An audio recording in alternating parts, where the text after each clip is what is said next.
Over the last few months, a series of security incidents have popped up across India.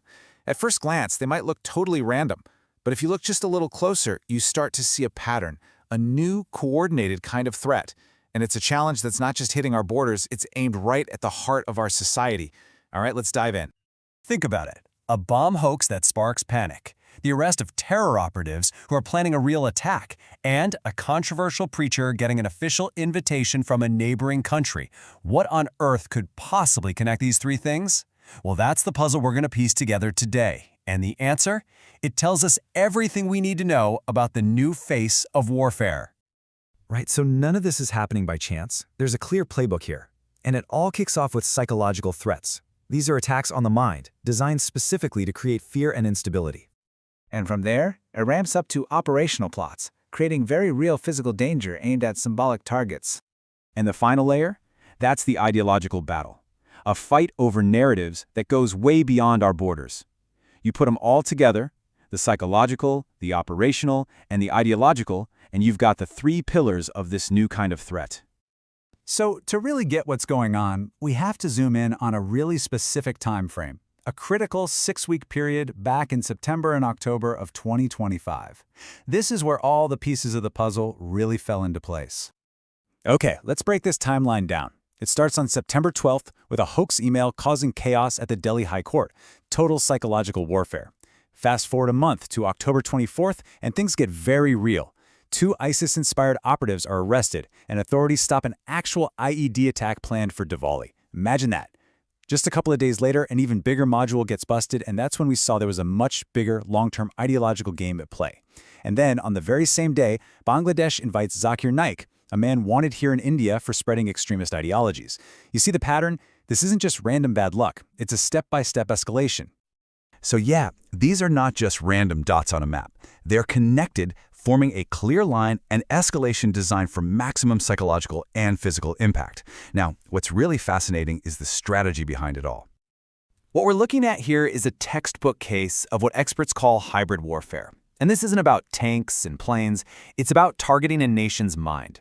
The goal is to use everything, fear, fake news, even diplomatic moves, to wear down public confidence, drain our resources, and basically create chaos from the inside. And this breaks down that crescendo of threats perfectly. It all starts with step 1, psychological warfare. You send a low-cost hoax email to create high-impact fear. Then you ramp it up to step 2, the operational plot, activating a real terror cell to do physical harm. And finally, the endgame, step 3, ideological export. You get a neighboring country to legitimize the very extremist narrative that India is fighting. This is absolutely a coordinated, multi-front assault. So, what's the big takeaway here? It's that this creates a really complex, two-front security challenge for India. We're basically fighting a battle on 2 fronts at the same time, one within our own borders and another out in the geopolitical arena. So, on that internal front, you're not dealing with the old-school training camps anymore. We're talking about a new generation of digitally radicalized individuals, recruited right through social media algorithms and encrypted apps. They use these hoax threats to keep our security forces running in circles. And then on the external front, you've got these shifting alliances in our neighborhood, which, well, they create a kind of vacuum that allows extremist ideas to get pushed across our borders. The whole point is to destabilize us from the outside in. And the tactics they're using are super specific. They go after symbols of Indian identity, our courts, our festivals. And look, the goal isn't always about a high body count. Sometimes it's just about creating mass fear and instability. That can be just as damaging. But here's the silver lining, and it's a big one. The fact that these plots were stopped in their tracks, that tells you that the coordination between India's central and state intelligence agencies has gotten way, way better. Okay, so faced with this new kind of threat, how is India fighting back? And it's not just about playing defense. We're seeing a really proactive, multi-pronged strategy. It's resilience in action, really. India's counter strategy is built on 3 solid pillars. First up is prevention. This means beefing up digital surveillance and making sure agencies like the NIA and state police are sharing intel seamlessly. Second, there's protection. We're talking about hardening our critical institutions, making them tougher against both physical attacks and cyber threats.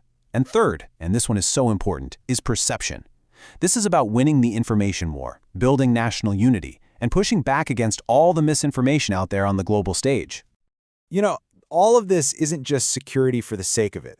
The government's zero-tolerance stance on this stuff is tied directly to the long-term vision of Viksit Bharat, a developed India by 2047.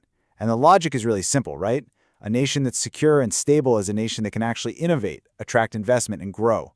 Bottom line, national security is the foundation for national progress.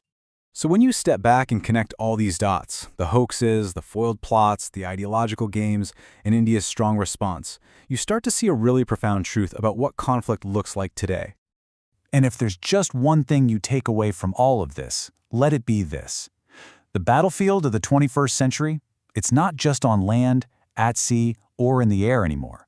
It's in our email inboxes, it's on our social media feeds, and ultimately, it's inside our own minds. War today is fought with emails, with ideology, and with fear. Which of course leads us to the biggest question of all. How does a nation actually defend itself when the main target isn't its territory, but the minds and hearts of its people? The answer isn't just about having great intelligence and security forces, though that's crucial. It's also about the resilience, the unity of every single citizen.